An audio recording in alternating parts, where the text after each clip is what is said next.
David Graeber. Hello. Your new book is about bullshit jobs. Yes, it is. How do you describe a bullshit job? Well, for me, a bullshit job is a job which even the person doing it secretly believes doesn't need to exist or shouldn't exist.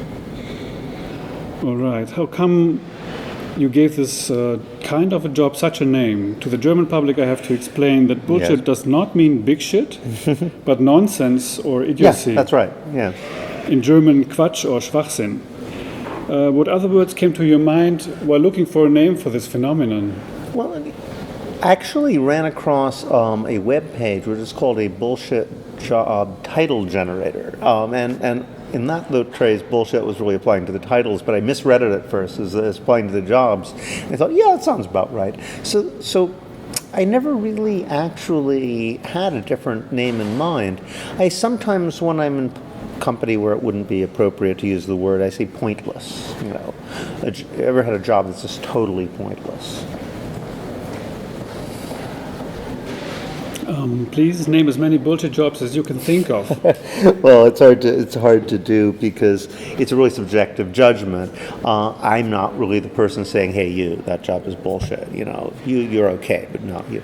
But I can tell you the kind of people who wrote to me and said that their own jobs were bullshit tended to be office workers. I mean, a lot of people who are in middle management, who are supervisors, the people they didn't feel need supervision, anything where you can't really tell from the title what they do, it's quite likely they don't do anything at all. So if you're like, senior East Coast vision manager for product development, that's something like that. Strategic. If they're strategic in the name, then chances are it's bullshit. But also telemarketers and a lot of people in lobbying, in corporate law, in some accountants, but not that as many, but a lot of lawyers, a lot of people doing that. A lot of people who were working for, sort of in administrative roles, thought what they were doing is totally pointless. How do you explain how bullshit jobs emerge? Well, that's the interesting thing, because of course this is exactly what you wouldn't imagine should happen under capitalism. In fact, the big selling point of capitalism is that it's efficient. It might be it might be too efficient. It trims the fat to the point where people are constantly being sped up and supervised and work too hard.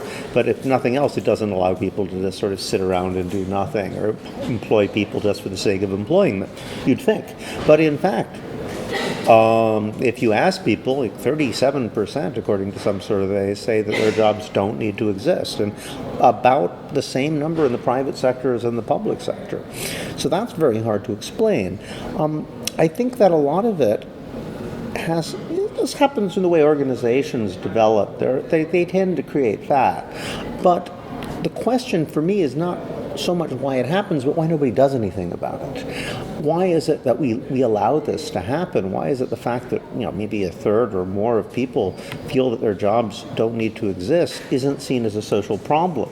Why aren't politicians denouncing it and creating drives to get rid of bullshit jobs? And here I think you got to take some account of the fact that it's actually pretty convenient. But I remember one of the most telling quotes I got, it was almost like a smoking gun in this regard. It was from Obama. It was right before he became president, actually.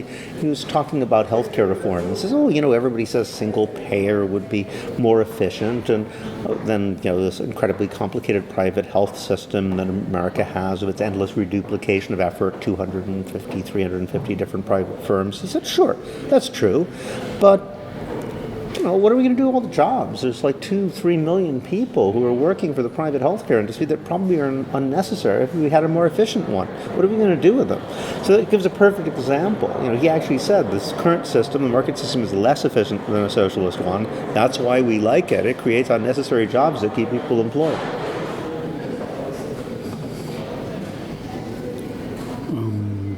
What is your definition of work?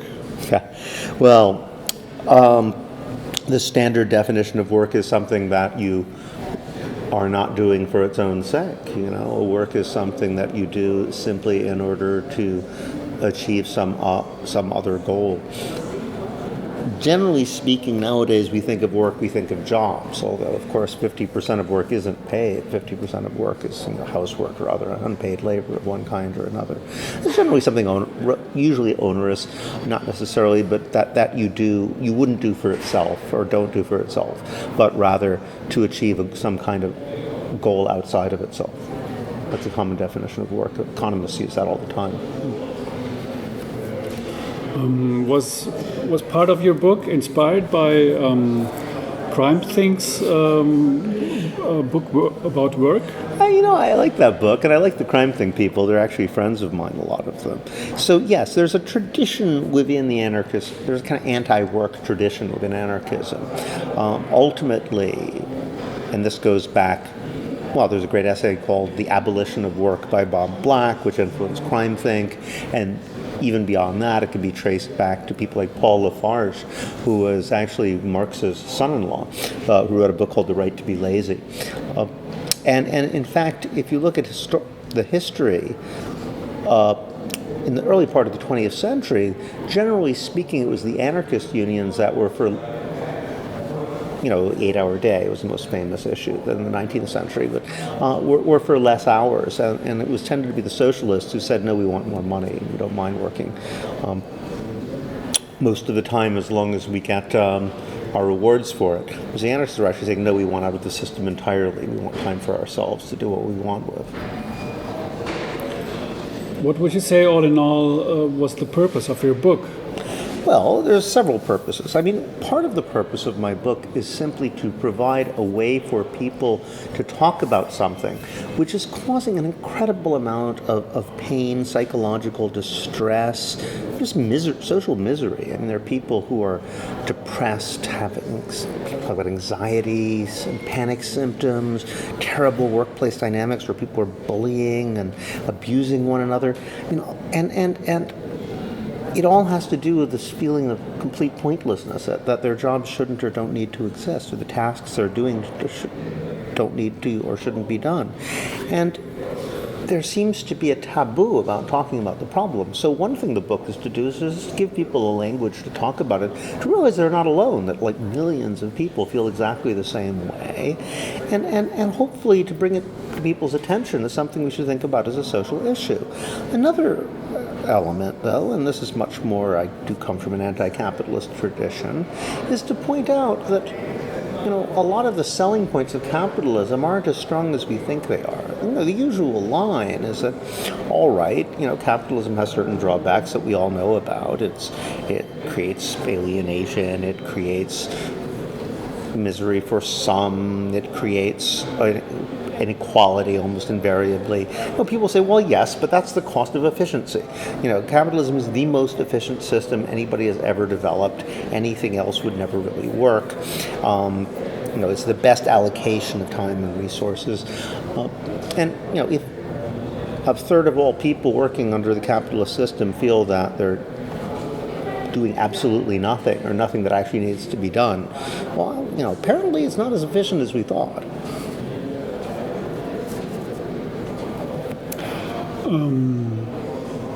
David Graeber, at the end of your book, yes, you name universal basic income as a way to dissolve bullshit jobs. Yeah. Is that your vision or a milestone? Well, I think it's a transitional demand. I'd like to move to a society where things are organized in a very different way. So ultimately, being an anarchist, I'd like to imagine a world where we don't have any central authorities like states to print and give people money, but people organize these things differently. But in the meantime, I think I'm interested in solutions to immediate problems that don't make the problems of centralized authority worse. And you might imagine that, having either a central bank or a government just give people money would give more power to the state. But I actually think it will inevitably have the effect of giving it less power. Because if you look at, a lot of what state bureaucracies now do, well, private bureaucracies, as I talked about in the book, large part of what they do is simply come up with ways to make rich people feel good about themselves. They give them flunkies and retainers and flattering magazines profiling them and things like that. But in the meantime, a lot of the private sector does is come up with reasons to make poor people feel bad about themselves. People are surveilled, people are monitored, people are constantly being judged. They're endless runarounds and rejections when they apply for their basic needs, and all of this is institutionalized. The people doing that in those bureaucratic positions often hate their jobs. In fact, a lot of them wrote to me and said, I have a bullshit job. My job is to demand that homeless people give me 3 forms of ID or I kick them out of the shelter. I hate myself. This is terrible. So those people will become completely unnecessary if you simply say, all right, everybody gets a living wage just for existing, and after that it's up to you how you want to contribute to the world. So it's a left-wing anti-bureaucratic platform.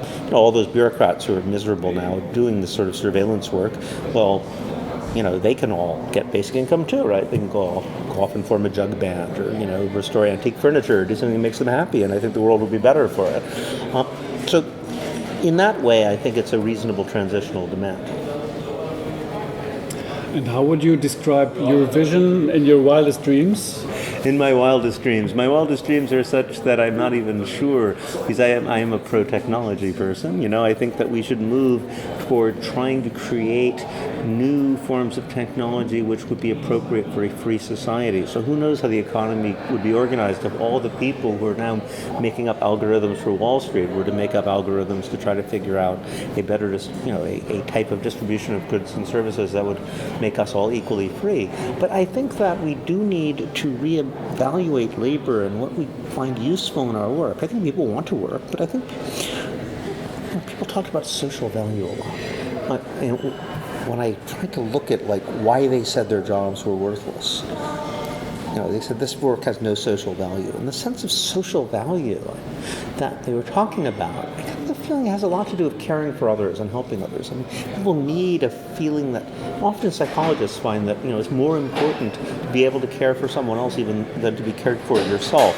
For people's psychological well-being, create a society where people are taking care of each other. So I thought, rather than imagine the institutions that would exist, direct democracy, decentralization, mutual aid, all those basic anarchist principles, the exact form it takes is for us to work out. Instead, I think we should think about our guiding principles. And thus, I thought care and freedom. We need to replace production and consumption with care and freedom, rather than seeing society as an economy where we're making more and more stuff and then eating it up and destroying it. That's what consumption means, right? Why not see it as one where we take care of each other so we can all be more free?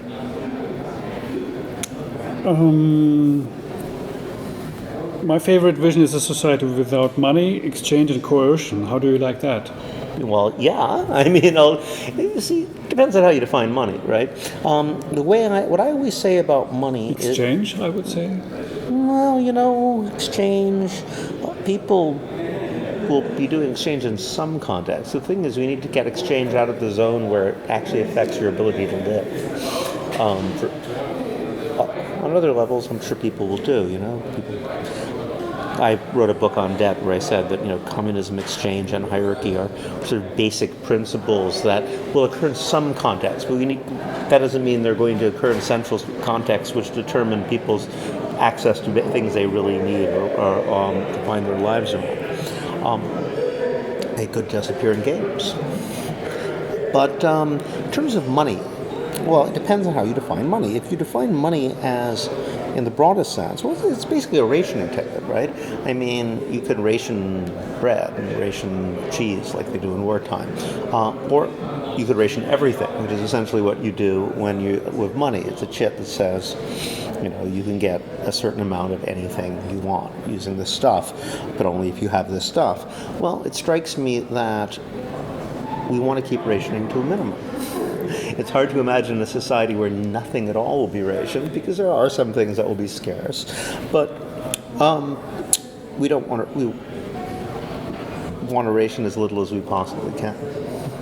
Mm-hmm. So anything we can move outside of the zone of money, we definitely should. And that's most things. Yeah. Maybe I thought no exchange in the sense of no trade.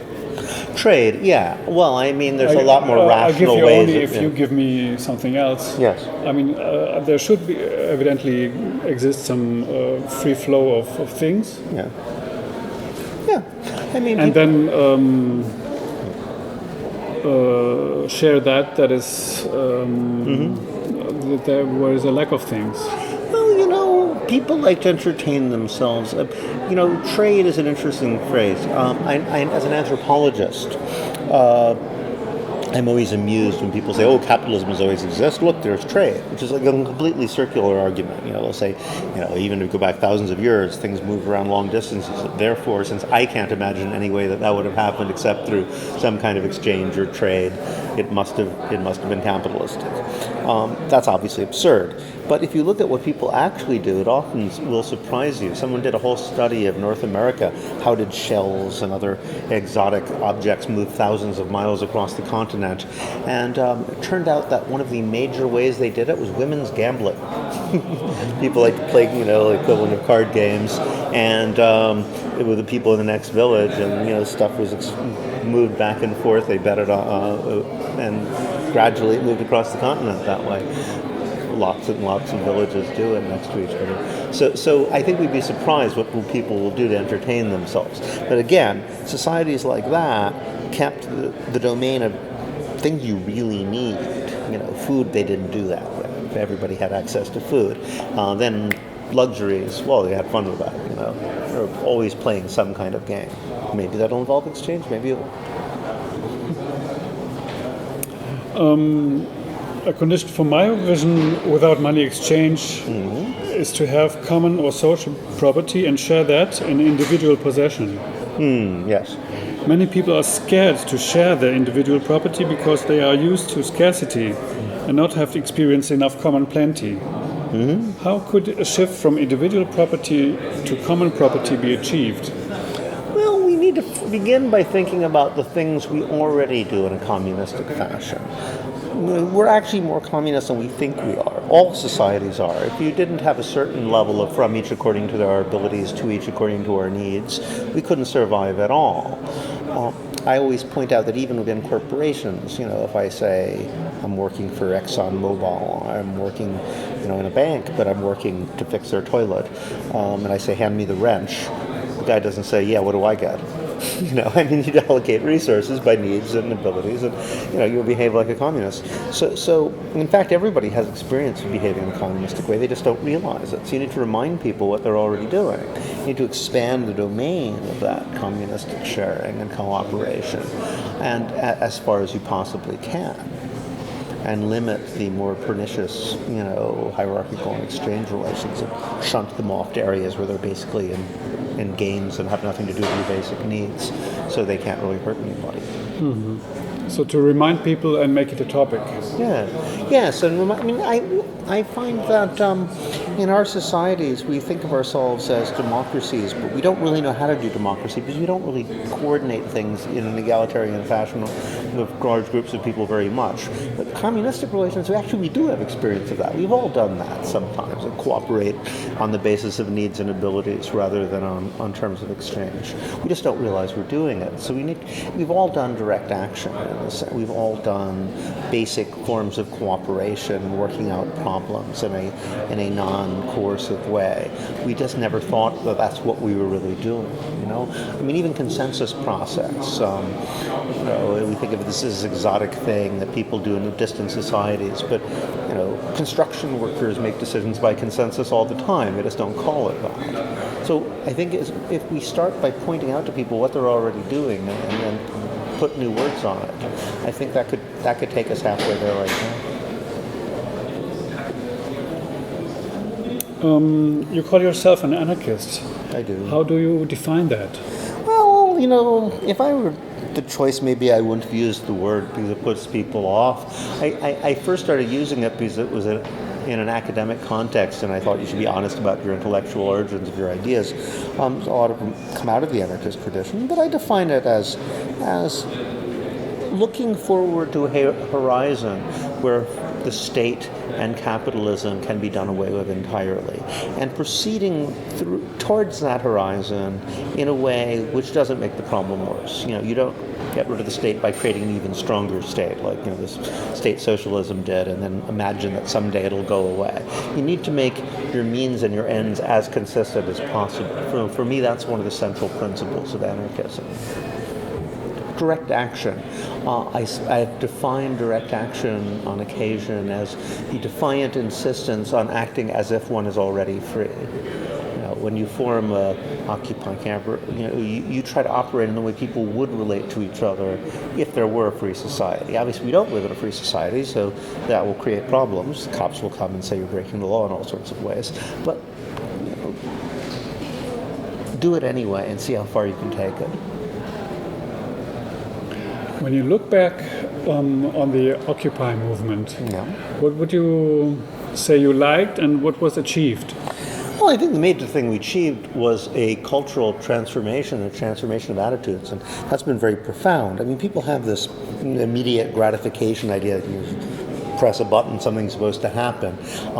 Their time frames are very short, so everybody assumes that, like, if nothing happens immediately and dramatically, nothing happened. The movement was a failure. In fact, social movements that are really successful, that really transforms people's basic moral and political common sense, whether it's abolitionism or feminism, those take generations. So I think we went amazingly far in what, so far as we can now look back in retrospect, 10 years later, 7. I mean, the statistics I always quote, every single poll that has been done recently has found that Americans between the ages of 18 and 30 consider themselves anti-capitalist. The majority of Americans are now say they're anti-capitalist. That was never true in the past. I don't think that was true in the 30s. I don't think that was true in the 60s. So that's something no one's ever managed to do. And it's clearly because of Occupy. It's not like you see anything pro-socialist and anti-capitalist in the American media ever.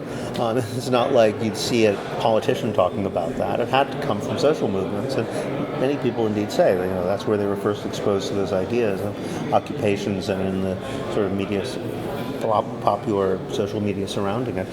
In terms of the worst thing, I think that people were in some cases very naive about alliances.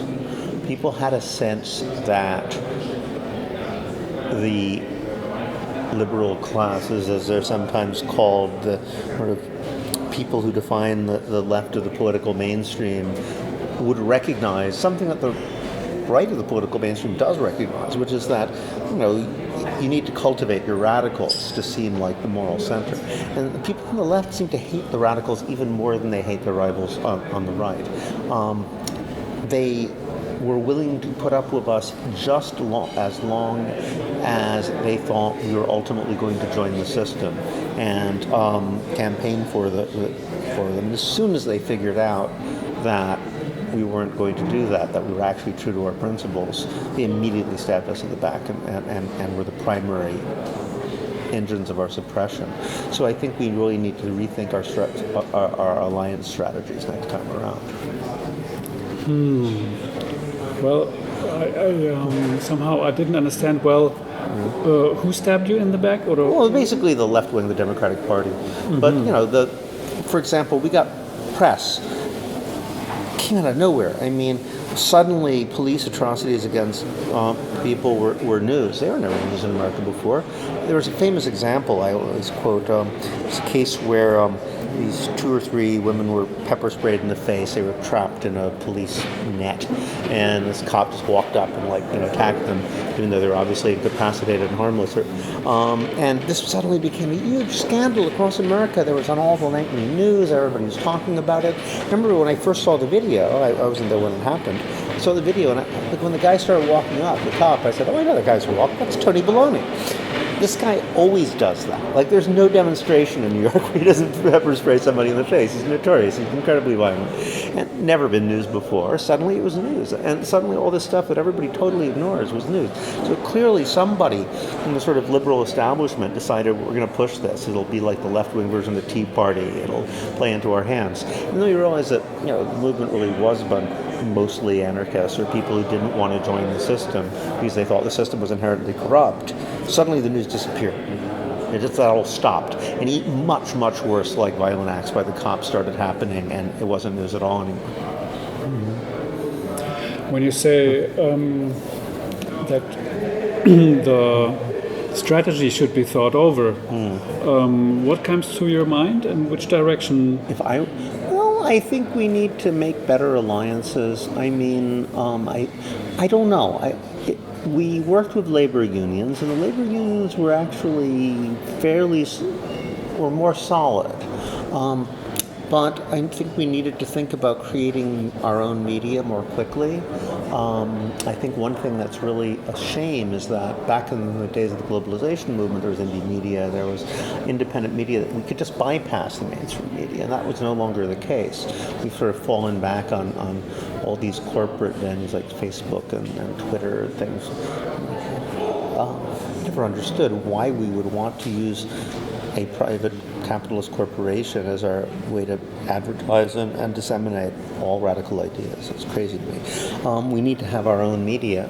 I don't think there was enough work and thought put into creating that stuff. There was some, and it's true, we didn't have that much time. But I think that if I were to do it again, I would rely much less on the corporate media and work much faster and harder to create alternatives. Which follow-up activities do you know today? Which follow-up activities? Follow-up activities from Occupy that people turn to. Which I'm in the UK now, so I'm not as connected with what's going on in the US. But I think that there's a lot actually happening in the U.S. Obviously, there's things like Black Lives Matter and Antifa, but the Democratic Socialists are, in a way, the most direct heir, because that's a sort of institution of the young people who have rejected capitalism, the primary one. It's very, very large. And there's chapters in all American cities. And it's interesting because it's split between verticals and horizontals. Some of them are basically, Leninists or Trots and, want to run political candidates and work within the system. Other ones are basically anarchists, basically horizontals, trying to use a direct action strategy. But they're all in the same large umbrella group. And I think that's very encouraging, actually. Because if we're going to go forward, what we need to do is figure out a way to make that alliance between the people working inside the system and the people trying to create autonomous spaces to experiment with new forms of freedom outside. A way to make that synergy work. We need to create effectively dual power systems of our own. What is your wish for the future? My political future. Personally? Your wish? Wait, my vision of the future? Your wish. My wish? Oh, exactly that. I wish for us to start creating more effective alliances between the parliamentary and extra-parliamentary left, and to bring about a situation where social transformation can begin now rather than all just waiting for some imaginary utopian point. I'm actually very deeply involved in the Kurdish liberation movement, who was actually spearheading just that kind of thing. I've been to Syria a couple of times to sort of observe the experiments of direct democracy there, and that's exactly what they've done. It's actually very interesting because they've created kind of dual power system. In fact, it might be the only dual power situation I can think of where the same people created both sides. They have something that looks like a government because they need that to deal with outsiders. If they don't have certain institutions of parliament and ministries, they won't be taken seriously. But at the same time, they have a bottom-up democratic confederalist system. And they say, well, it's not a state because anybody with a gun is answerable to the bottom-up groups and not the top-down groups. But at the same time, they have both, and the interactions between them is very complicated. But it creates a model for how we can move towards a more free society in this sort of transitional period that I would look forward to. I'd like to see things like that starting to happen everywhere. Okay, thank you very much. Thank you.